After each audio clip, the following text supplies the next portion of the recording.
ಮಾನ್ಯ ಮುಖ್ಯಮಂತ್ರಿಗಳು ಹೇಳ್ತಾ ಇದ್ದಾರೆ, ನಾವು ಯಾರು IT ರಿಟರ್ನ್ಸ್ ಇದ್ದಾರೆ, ಯಾರು ಪ್ರೈವೇಟ್ ಸೆಕ್ಟರ್ನಲ್ಲಿ ಕೆಲಸ ಮಾಡ್ತಾ ಇದ್ದಾರೆ, ಯಾರು ಅನರ್ಹರಿದ್ದಾರೆ ಅಂತವ್ರನ್ನ ರದ್ದುಗೊಳಿಸಿದ್ದೀವಿ ಅಂತ ಹೇಳಿ ನಮ್ಮ ಆಹಾರ ಸಚಿವರಾಗಿರ್ತಕ್ಕಂಥ KH ಮುನಿಯಪ್ಪನವರು ಹಾಗೆಯೇ ಮಾನ್ಯ ಮುಖ್ಯಮಂತ್ರಿಗಳು ಹೋದ ತಿಂಗಳಲ್ಲಿ ಒಂದು ರಿವ್ಯೂವನ್ನು ಮಾಡಿ ಪಡಿತರ ಚೀಟಿಗೆ ಕೆಲವೊಂದು ಮಾನದಂಡಗಳನ್ನು ನಿಗದಿ ಮಾಡಿದ್ದಾರೆ. ಈ ಮಾನದಂಡಗಳು ಬಡಜನ ವಿರೋಧಿ ನೀತಿಗಳು ಅಂತಕ್ಕಂಥದ್ದು ನಾವು ಈ ಸಂದರ್ಭದಲ್ಲಿ ಖಂಡಿಸ್ತಾ ಇದ್ದೀವಿ.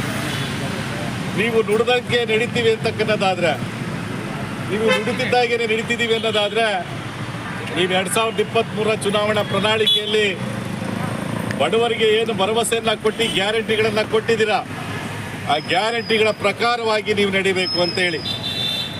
ಮಾನ್ಯ ರಾಹುಲ್ ಗಾಂಧಿ ಅವರೇ, ನಿಮ್ಮ ಸರ್ಕಾರ ಕರ್ನಾಟಕದಲ್ಲಿ ದಿಕ್ಕು ತಪ್ತಾ ಇದೆ, ಎಳಿ ತಪ್ತಾ ಇದೆ.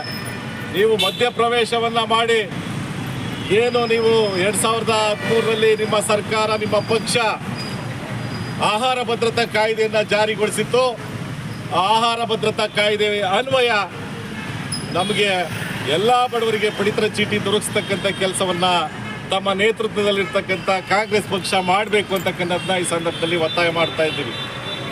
ಕೇಂದ್ರ ಸರ್ಕಾರ ಹೇಳಿದ ಪ್ರಕಾರ ರಾಜ್ಯ ಸರ್ಕಾರ ನಡ್ಕೊಳ್ತದೆ. ಟಾರ್ಗೆಟ್ಗೆ ಅನುಗುಣವಾಗಿ ಏನು ನೀತಿ ಆಯೋಗ ಟಾರ್ಗೆಟ್ ಕೊಟ್ಟಿದೆ, ಈ ಟಾರ್ಗೆಟ್ಗೆ ಪೂರಕವಾಗಿರ್ತಕ್ಕಂಥ ನಡೆಯನ್ನು ಸಿದ್ದರಾಮಯ್ಯನವರ ಸರ್ಕಾರ ಅನುಸರಣೆ ಮಾಡ್ತಾ ಇರ್ತಕ್ಕಂಥದ್ದು ನಾವು ಯಾವ ರೀತಿಯಾಗಿ ಒಪ್ಕೊಳ್ಬೇಕು. ಎರಡು ನಾಣ್ಯದ ಒಂದೇ ಮುಖಗಳನ್ನು ನಾವು ನೋಡ್ತಾ ಇದ್ದೀವಿ. ಮೋದಿಯವ್ರನ್ನ ಹೇಳಿದ್ದ ಸಿದ್ದರಾಮಯ್ಯನವರು ಮಾಡ್ತಾರೆ ಅನ್ನೋದಾದರೆ ಅವ್ರಿಗೂ ನಿಮಗೂ ಯಾವ ಥರದ ವ್ಯತ್ಯಾಸ ಇದೆ ಅಂತಕ್ಕಂಥದ್ದನ್ನ ನಾವು ಈ ಸಂದರ್ಭದಲ್ಲಿ ಕೇಳಬೇಕಾಗ್ತಾ ಇದೆ. ಕಾರಣ ಇಷ್ಟೇ, ಯಾವುದನ್ನು 2017ರಲ್ಲಿ ನೀವು ವಿರೋಧ ಮಾಡಿದರೆ, 2017ರಲ್ಲಿದ್ದಂಥ ಕೇಂದ್ರ ಸರ್ಕಾರದ ಆದೇಶವನ್ನು ವಿರೋಧಿಸ್ತಕ್ಕಂಥ ನೀವು ಇವತ್ತು 8 ವರ್ಷ ಆದ ನಂತರದಲ್ಲಿ ಅದೇ ಆದೇಶದ ಪ್ರಕಾರ ನಡ್ಕೊಳ್ತೀವಿ ಅಂತಕ್ಕಂಥದ್ದು ಹೊಡ್ತಾ ಇರ್ತಕ್ಕಂಥದ್ದು ನಿಮಗೆಲ್ಲ ಒಂದು ಕಡೆಗೆ ಏನು ಬರ್ಡನ್ ಆಗ್ತಾ ಇದೆ, ಆ ಬರ್ಡನ್ನಿಂದ ತಪ್ಪಿಸ್ಕೊಳ್ಳಿಕ್ಕೆ ಈ ಎಲ್ಲ ಕ್ರಮಗಳನ್ನು ಅನುಸರಣೆ ಮಾಡ್ತಾ ಇದ್ದೀರಾ. ನೀವು ಒಂದು ಕಡೆಗೆ ಕಿಟ್ ಕೊಡ್ತೀವಿ ಅಂತ ಹೇಳಿದ್ರಿ, ಇದುವರೆಗಾಗಿ ಕಿಟ್ಟು ನೋಡ್ತಾ ಇಲ್ಲ. ಕೊಡ್ತಾ ಇರ್ತಕ್ಕಂಥ ಅಕ್ಕಿ ಗೃಹಲಕ್ಷ್ಮಿ ಈಗಾಗಲೇ ನಮ್ಮ ಜನ ಹೇಳ್ತಾ ಇದ್ದಾರೆ 4-5 ತಿಂಗಳಾಯಿತು ಅಂತೇಳಿ. ಈಗ ತಮ್ಮ ಗ್ಯಾರಂಟಿ ಅಧ್ಯಕ್ಷರು ಓದ್ತಾ ಇದ್ರು, ಎಲ್ಲ ಕೈ ಮೇಲೆ ಎತ್ಕೊಂಡು. ನಮ್ಮ ತುಮಕೂರು ಜಿಲ್ಲೆಯ ಗ್ಯಾರಂಟಿ ಅಧ್ಯಕ್ಷರು ಚಂದ್ರಶೇಖರ ಗೌಡರು ಹೋದ್ರು, ನಮ್ಮ ಹೆಣ್ಮಕ್ಳು ಕೇಳ್ತಾ ಇದ್ರು, ನಮಗಿನ್ನ ಬಂದಿಲ್ಲ ಗ್ಯಾರಂಟಿ ಅಧ್ಯಕ್ಷರೇ, ನಮಗಿನ್ನ 2,000 ಬಂದಿಲ್ಲ ಅಂತೇಳಿ. ಹಾಗಾಗಿ ಇವತ್ತು ಏನು ರಾಜ್ಯ ಸರ್ಕಾರ ಈ ಒಂದು ಮಾನದಂಡಗಳನ್ನು ಪಡಿತರ ಚೀಟಿದಾರರಿಗೆ ಜಾರಿಗೊಳಿಸ್ಲಿಕ್ಕೆ ಹೊರಟಿದೆ, ಇದು ಅವೈಜ್ಞಾನಿಕ ಬಡಜನ ವಿರೋಧಿ ನೀತಿಯಾಗಿರ್ತಕ್ಕಂಥದ್ದು.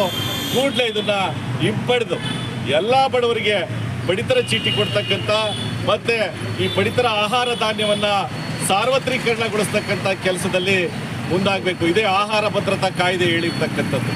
ಪಡಿತರವನ್ನು ಯಾರು ಹಸುವಿನಿಂದ ಸಾಯಬಾರ್ದು ಅಂತಕ್ಕಂಥದ್ದಾದರೆ ಖಂಡಿತವಾಗ್ಲೂ ಸಹ ಇವತ್ತು ಆ ಒಂದು ಪಡಿತರ ಚೀಟಿಯನ್ನು ನಂಬಿ ಬದುಕ್ತಾ ಇರ್ತಕ್ಕಂಥ ಕೋಟ್ಯಾಂತರ ಕುಟುಂಬಗಳಿದ್ದಾವೆ.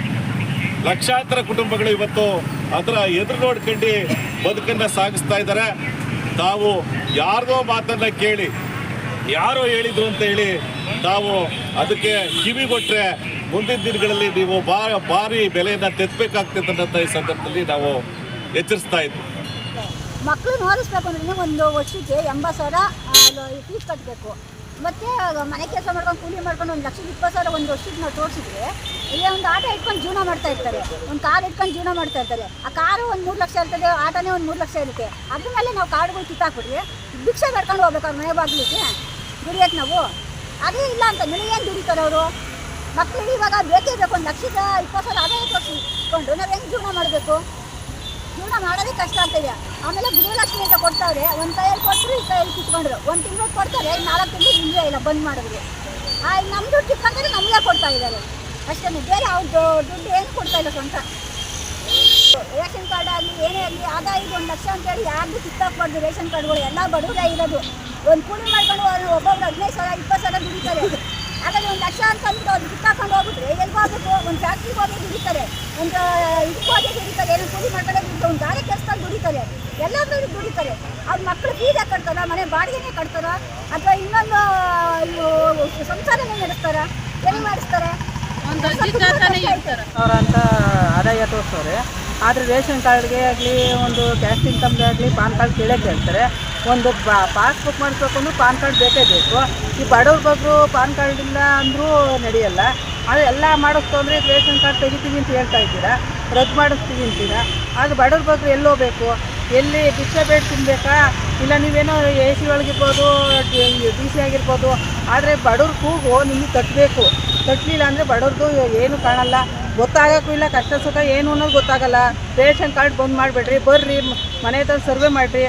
ಯಾರು ಸಾವುಕಾರವರು ಅವ್ರಿಗೆ ರೇಷನ್ ಕಾರ್ಡು ಬಂದ್ ಒಂದು ಅಜ್ಜಿ ತಾತನೇ ಇರ್ತಾರೆ, ಅವ್ರಿಬ್ಬರೇ ಜೀವನ ಮಾಡೋರು ಇರ್ತಾರೆ.